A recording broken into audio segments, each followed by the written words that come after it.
Hello, welcome to our channel.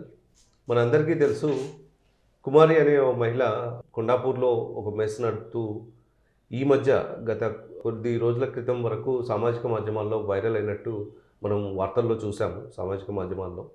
అయితే నిన్న మొన్న జరిగిన సంఘటనలో పోలీసులు ఆమె మెస్ను అక్కడి నుంచి వెళ్ళి తొలగించారని, ట్రాఫిక్ ఇబ్బంది కలుగుతుందని చెప్పి ఆమెను మరో ప్రదేశానికి పంపించారని చెప్పి నిన్న ఒక సంఘటన జరిగింది. అది కాస్త కొంచెం వివాదాస్పదం అవుతున్నది. అయితే ఈ విషయం మీద ముఖ్యమంత్రి రేవంత్ రెడ్డి గారు వెంటనే స్పందించి ఆమెకు వెంటనే మరొక ప్రదేశాన్ని ఏర్పాటు చేయాల్సిందిగా పోలీస్ అధికారులను ఆదేశించినట్టు వార్తలు వచ్చాయి. మరొక విషయం ఏమిటంటే, ఆమె మెస్ నడుపుతూ దాదాపు 30 లక్షల దాకా సంపాదిస్తున్నట్టు అవన్నీ సామాజిక మాధ్యమాల్లో బాగా వైరల్ అవడం జరిగింది.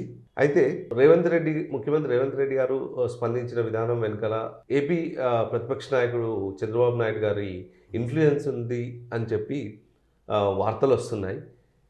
ఈ విషయం పైన వాస్తవాలను మరింత విశ్లేషించి తెలుసుకోవడానికి మనతో శ్రవణ్ కుమార్ గారు ఉన్నారు.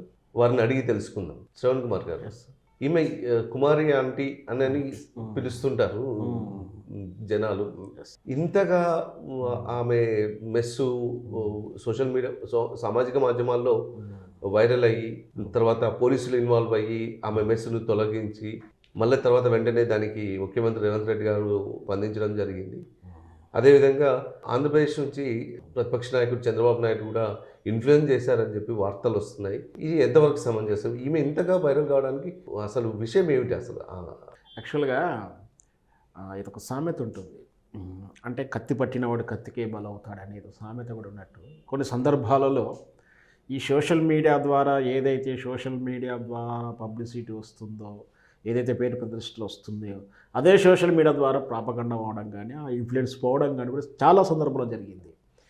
మన గతంలో మన కొల్లాపూర్ కాన్స్టిట్యూషన్లో పోటీ చేసిన బర్రెలక్కది కూడా అంతే. సోషల్ మీడియా ద్వారా ఎంత క్రేజ్ వచ్చిందో, అదే సోషల్ మీడియాలో ఆమెను అన్పాపులర్ చేస్తూ చాలా వీడియోస్ వచ్చాయి. అట్లాగే అంటే కుమారి గారు ఆమె పేరు.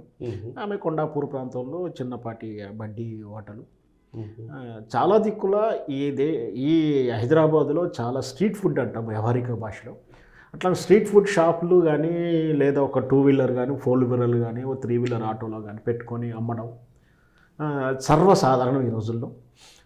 గతంలో మనం ఒక సైకిల్ మీదనో టీవీఎస్, ఈ రోజుల్లో టీవీఎస్ మీద పొద్దున్న ఇడ్లీలు, టిఫిన్లు, బోండాలు అవి కూడా చాలా ఫేమస్ అవుతున్నాయి. అవి కూడా బాగా నడుస్తున్నాయి. వాళ్ళందరికీ కూడా జీవనోపాధి, అంటే తమ కాళ్ళ మీద తమ స్వయం కృషి మీద బ్రతుకుతుండడానికి ఒక రకమైన వ్యాపారమే అది, జీవనోపాధి కూడా చెప్పచ్చు.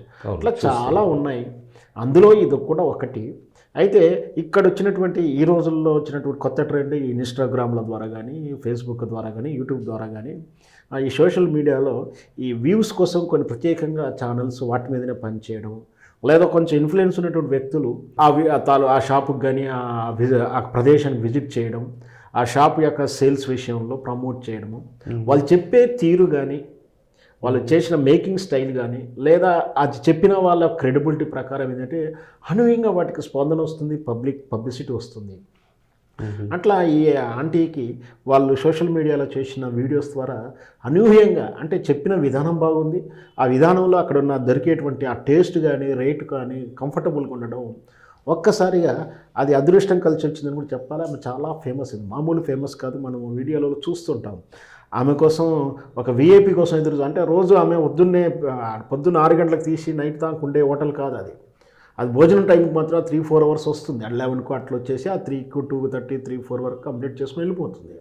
సో ఆమె కోసం ఆ పబ్లిక్ కూడా వెయిట్ చేయడం, రాగానే ఒక విఐపి దిగినట్టుగా ఫీల్ అవ్వడం, వీలలు కొట్టడం కూడా మనం చూసాం. ఆమె ఒక రకంగా సినిమా తార దిగుతే ఎలా ఉంటుందో అట్లా వచ్చినట్టుగా క్రేజీ దాకా వెళ్ళింది. ఆటోమేటిక్గా మనం ఇంకో వ్యవహారిక భాషలో కూడా చెప్తాం, పెరుగుట విరుగుట కొరికే అని, లేదా కొందరైతే నరదృష్టి పడిందని కూడా అంటారు. సో అదేమైంది, ఎవరి నమ్మకాలు వాళ్ళకి. ఆటోమేటిక్గా ఎప్పుడైతే అవుతుందో ఇక్కడ పోలీసు వాళ్ళు వచ్చి ఎంటర్ అయ్యారు.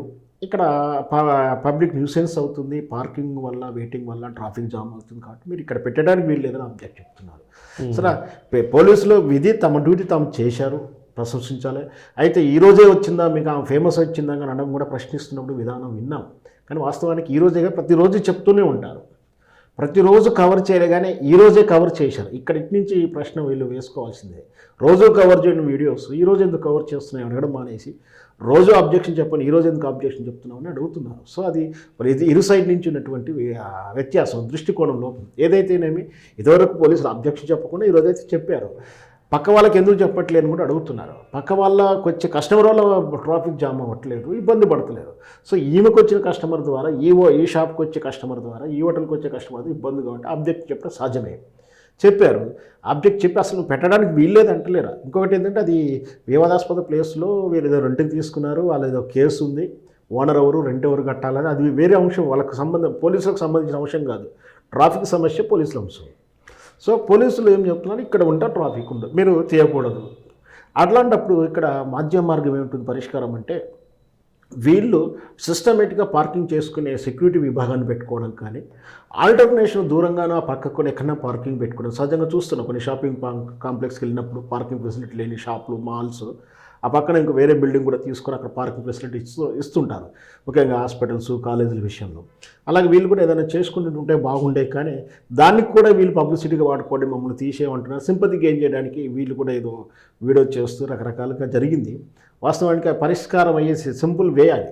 జస్ట్ హోటల్ తీసుకోవచ్చు, తీసుకున్న దాన్ని పార్కింగ్ ఫెసిలిటీ అంటే ఒక 2 సెక్యూరిటీ గార్డులు పెట్టుకొని ఆ పక్కకు ఏదన్నా పార్కింగ్ సిస్టమేటిక్ పెట్టుకుంటే పోలీసులు కూడా అభ్యంతరం ఉండదు. ఈ చిన్న విషయానికి రేవంత్ రెడ్డి దాకా వెళ్ళడం అనేది ఇప్పుడు నిజంగా మీరు అడుగుతున్నప్పుడు ఇంత ఇన్ఫ్లుయెన్స్ అవసరమా, అసలు రేవంత్ రెడ్డి జోక్యం అవసరమా దీనికి? ఈ రాష్ట్రంలో ఎన్నో సమస్యలు ఉన్నాయి, రోజు రైతు ఆత్మహత్య చేసుకుంటున్నారు, నీళ్లు కరెంట్లు లేక ఇబ్బంది పడుతున్నారు, సోషల్ మీడియాలో ఆ వీడియోస్కి వస్తున్నాయి, వాటికి స్పందించని రేవంత్ రెడ్డి ఈరోజు ఎందుకు స్పందించాడంటే, వీని వెనక ఎవరు ఉన్నారంటే మీ అందరికి కూడా వస్తుంది. ఎందుకంటే ఆమె చెప్పింది, నాకు వైఎస్ రాజశేఖర రెడ్డికి ప్రియుల్లో కానీ జగన్మోహన్ రెడ్డి హెల్ప్ చేశాడు, నాకు చంద్రబాబు నాయుడు బాగా మాకు నచ్చిన నాయకుడు అంటూ ఆమె చెప్పిన విధానం ఉంది. బహుశా వాళ్ళ ద్వారా రేవంత్ రెడ్డి చెప్పించి ఉండవచ్చు అని కూడా మనం అనుకోవచ్చు. ఎందుకంటే మరి రేవంత్ రెడ్డి వాళ్ళకి ఎలాగో బినామీ అని మనం వింటూ ఉంటాం, వాళ్ళతో మంచి సత్సంబంధాలు కూడా వింటూ ఉంటాం చంద్రబాబు నాయుడు తోటి.